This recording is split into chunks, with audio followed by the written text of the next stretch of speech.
Anda sudah memasuki kawasan militer Indonesia.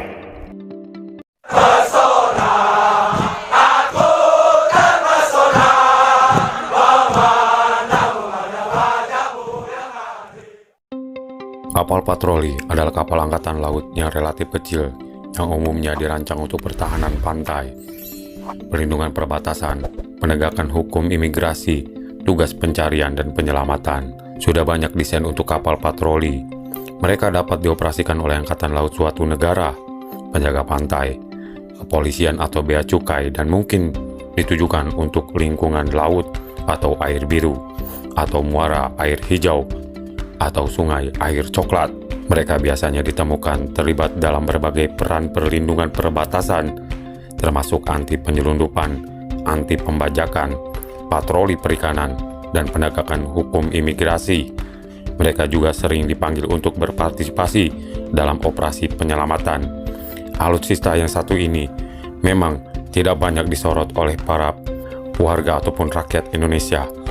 Tapi alutsista ini, biar bagaimanapun kecil, mempunyai peran yang sangat besar dalam menyelamatkan aset negara, yaitu aset negara Republik Indonesia dalam bidang kelautan. Mereka dapat secara luas diklasifikasikan sebagai kapal patroli pantai atau kapal patroli lepas pantai.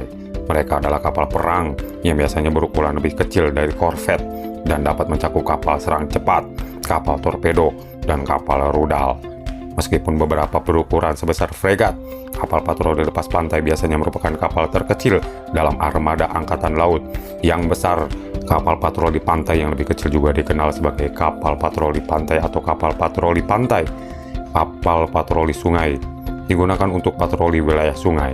Di militer yang lebih besar, seperti di militer Amerika Serikat, kapal patroli lepas pantai biasanya bertugas di penjaga pantai, tetapi banyak angkatan laut negara yang lebih kecil mengoperasikan kapal sejenis ini.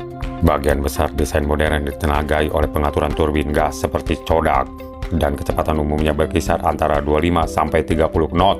Mereka terutama digunakan untuk patroli di zona ekonomi eksklusif suatu negara. Tugas umumnya adalah inspeksi perikanan, tugas anti penyelundupan, biasanya anti narkotika, patroli imigrasi ilegal, patroli anti pemajakan, dan pencarian dan penyelamatan jenis pekerjaan penegakan hukum.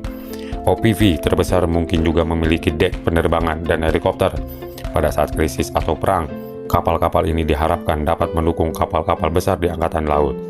Ukurannya yang kecil dan biaya yang relatif rendah menjadikannya salah satu jenis kapal perang paling umum di dunia.